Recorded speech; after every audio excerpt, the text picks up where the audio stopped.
pelajaran di mata kuliah Teknologi Sajian Liquid Semi Solid dan Non-Steril untuk Universitas. Let's check this out.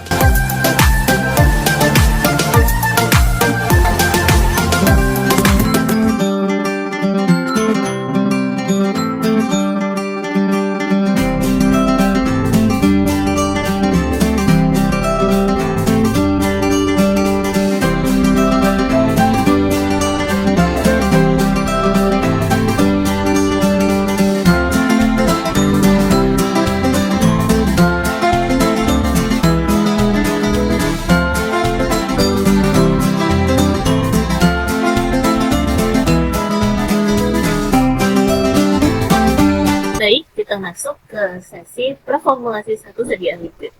Nah, pada kali ini kita akan membahas tentang jenis-jenis sediaan liquida, yaitu sediaan cair.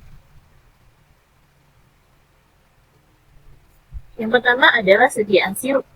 Sediaan sirup merupakan larutan pekat dari gula atau pengganti gula, bisa sakarin maupun pengganti gula lainnya, dengan atau tanpa penambahan zat pengaroma dan zat obat. Atau bisa juga dijabarkan bahwa sirup adalah sediaan cair kental yang memiliki minimal mengandung 50% sakarosa. Yang menurut Farmakope, sediaan sirup mengandung antara 55-65% gula. Nah, ini adalah salah satu contoh sediaan sirup. Jadi, kebanyakan sediaan sirup ini karena rasanya yang sangat manis, maka biasanya ditunjukkan untuk anak-anak. Dan pasti digunakan untuk bahan aktif yang memang bisa larut dalam air. Nah, keuntungan dari sediaan sirup, karena tadi campurannya homogen, harus terlarut semua. Kemudian dosisnya dapat diubah-ubah dalam pembuatan, karena memang terlarut sempurna, sehingga dosis dalam pembuatan pun juga cenderung lebih homogen. Kemudian pada sediaan sirup ini juga lebih mudah diabsorpsi dibanding dengan sediaan solid ya, atau sediaan padat. Karena kalau sediaan padat butuh beberapa fase sebelum akhirnya dia bisa diabsorpsi. Sedangkan untuk sediaan sirup atau sediaan cair, ketika dia sudah terlarut dalam lambung, maka dia siap untuk diabsorpsi.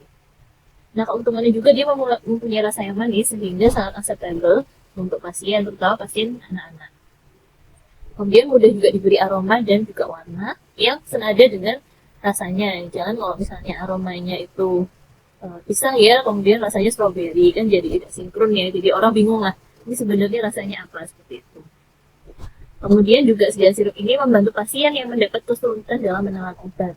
Biasanya kan orang-orang yang tidak bisa minum tablet kapsul itu kesulitan untuk minum obat, maka dibuatlah sediaan sirup ini. Nah, selain ada keuntungan, juga ada kerugiannya. Kerugian sediaan sirup ini adalah ada obat yang tidak stabil dalam bentuk larutan. Sehingga biasanya dia harus jadi sediaan tablet atau dijadikan sediaan cair lainnya yang sesuai dengan sifatnya.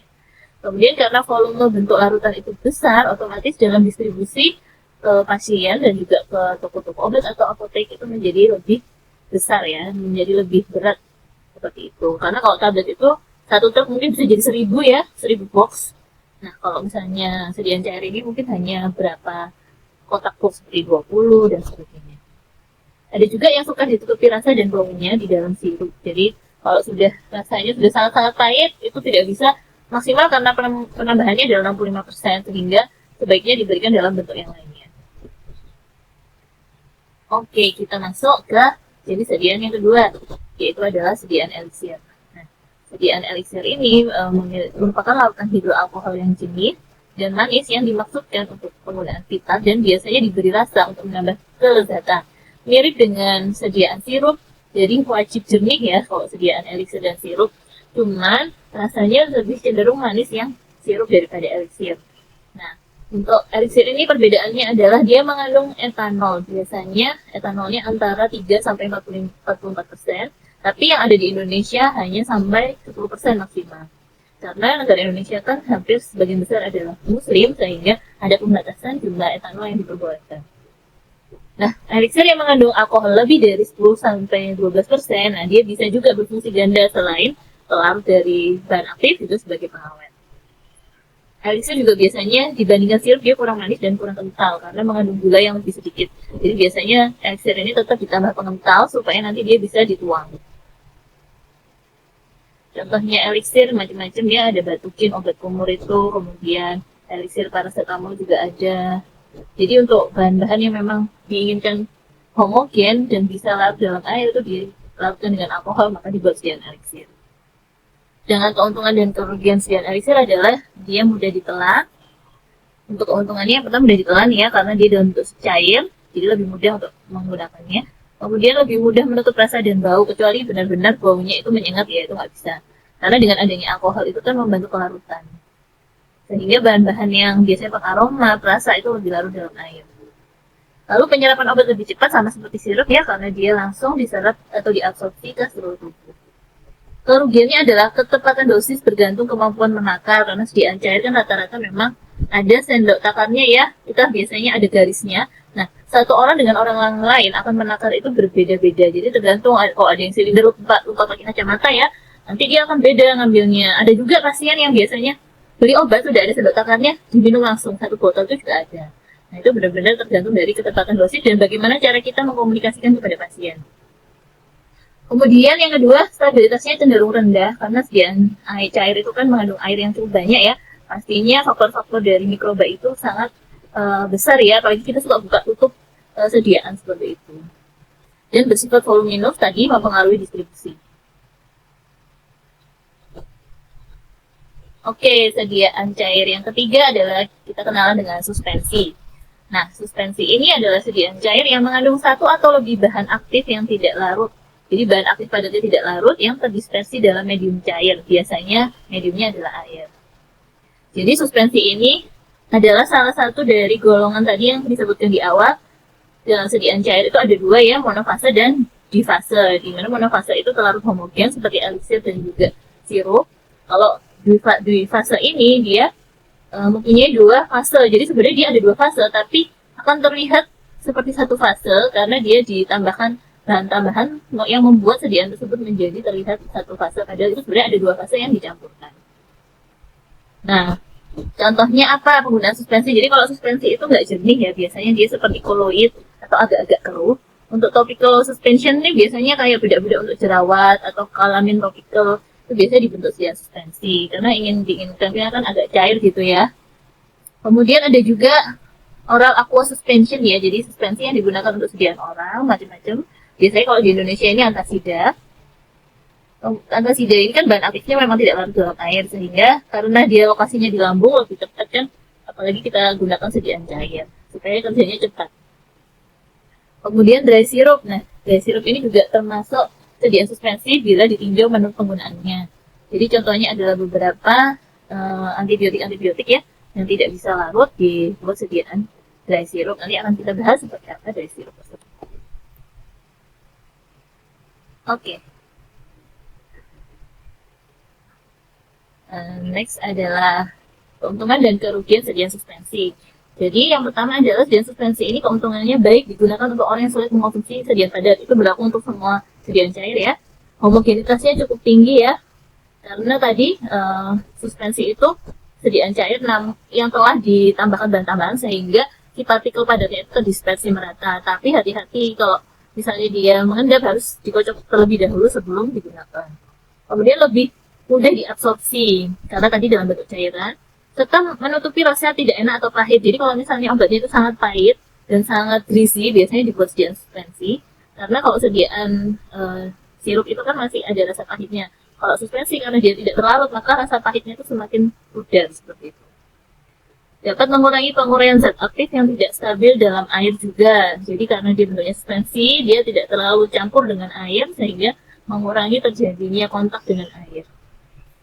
Tapi kekurangannya adalah dia punya kestabilan yang rendah.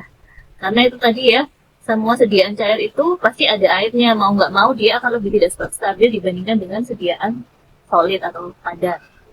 Nah, jika terbentuk caking itu adalah suatu endapan yang tidak bisa dispersi merata, maka akan terjadi homogenitas yang tidak merata. Maka yang banyak obat di bawah, yang di atas ketika dituang itu malah tidak ada bahan obatnya sama sekali, sehingga dosisnya juga kurang, jadi kurang efektif.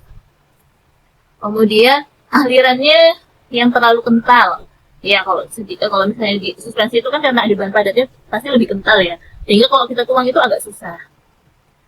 Kemudian ketepatan dosis lebih rendah dibandingkan sediaan larutan karena itu tadi ya, karena dia bisa ngendap sehingga dosis homogenitasnya itu juga berkurang, jadi ketepatan dosis juga bisa berkurang. Kemudian ketika digunakan kita harus kocok dulu. Selanjutnya adalah sediaan cair sirup kering. Jadi sediaan sirup kering ini adalah salah satu bagian dari suspensi, cuman dia obat dengan sakarosa, jadi masih ada sirupnya. Jadi di dalam sirup kering itu masih ada sakarosanya yang dilakukan dalam jumlah air tentu sebelum dipergunakan. Jadi saat di botol ini sediaannya dalam bentuk padatan. Ketika mau digunakan baru dilakukan dalam air. Dimana setelah dilarutkan itu dia hanya stabil dalam waktu 2 minggu. Karena untuk menghindari kontaminasi mikroba. Kenapa kok demikian? Umumnya bahan obat yang digunakan untuk sirup kering adalah bahan obat yang tidak stabil dan tidak larut dalam pembawa air. Sehingga stabilitasnya setelah dibuka atau setelah ditambahkan air pun hanya 2 minggu saja maksimal. Nah, berikut adalah keuntungan dan kerugian. Jadi untuk sirup kering ini, keuntungannya bisa menghindari masalah stabilitas fisika yang tidak dapat dialami oleh suspensi konvensional. Jadi kalau misalnya antibiotik itu buat anak-anak masih bisa dibuat sirup, tapi ya itu harus digunakan dry sirup. Kemudian menguntungkan dalam pendistribusiannya, karena kalau cair itu kan mudah pecah, terus kalau misalnya padat kan memiliki ruang yang cukup sedikit. Kemudian mengurangi biaya distribusi karena tidak ada pelarut cair dalam botol, karena biasanya kan ada perizinan, misalnya ada cairan itu ada tambahan biaya seperti itu. Kemudian baik untuk pasien yang sulit menelan, ya sama ya untuk semua sediaan cair. Kerugiannya adalah ketepatan dosis bergantung kemampuan dalam menakar. Tadi sama ya, karena sediaan tersebut merupakan sediaan sirup atau cair, jadi tergantung kemampuan orang lihat garis dan takarnya. Kemudian stabilitas itu hanya 2 minggu setelah dia direkonstitusi atau ditambahkan air saat digunakan. Yang terakhir adalah sediaan emulsi. Jadi emulsi merupakan dispersi koloid yang terdiri dari 2 atau lebih cairan yang tidak saling campur. Jadi misalnya air dan minyak ya kebanyakan, jadi kalau tadi suspensi bahan aktifnya padatan dan air yang tidak saling campur, ini sama-sama cairan tapi tidak saling campur. Di mana salah satunya menjadi suatu fase internal yang terdispersi dalam ukuran droplet antara 0,5 sampai 100 mikrometer. Nah, ini terjadi akibat proses pengadukan dan penggilingan serta penambahan suatu emulgator atau bahan tambahan yang menyatukan keduanya. Berikut adalah keuntungan dan kerugian emulsi.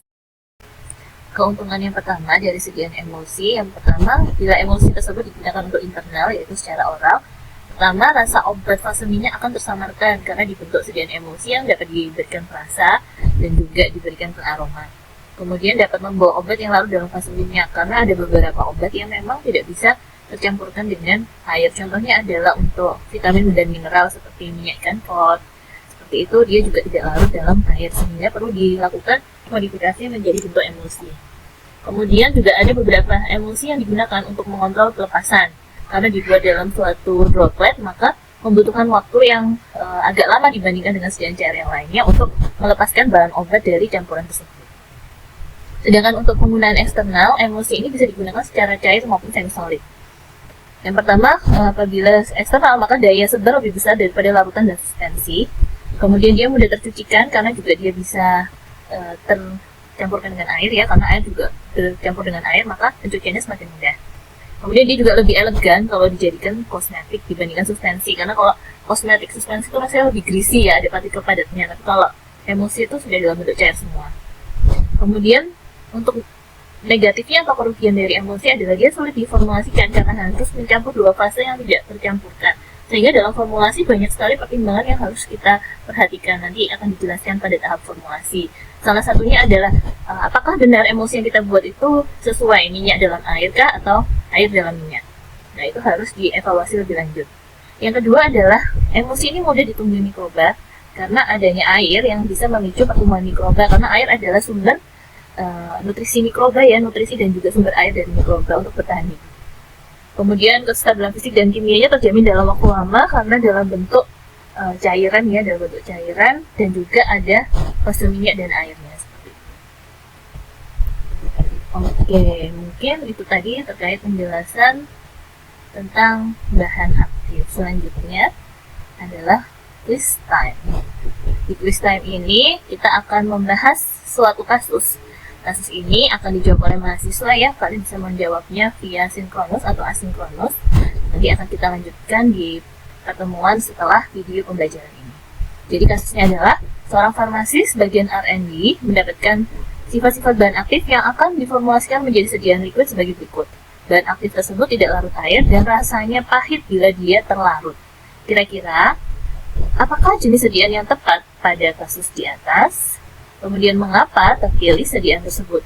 Silahkan teman-teman diskusi terlebih dahulu, kemudian kita bahas di jam setengah ini. Selamat mengerjakan.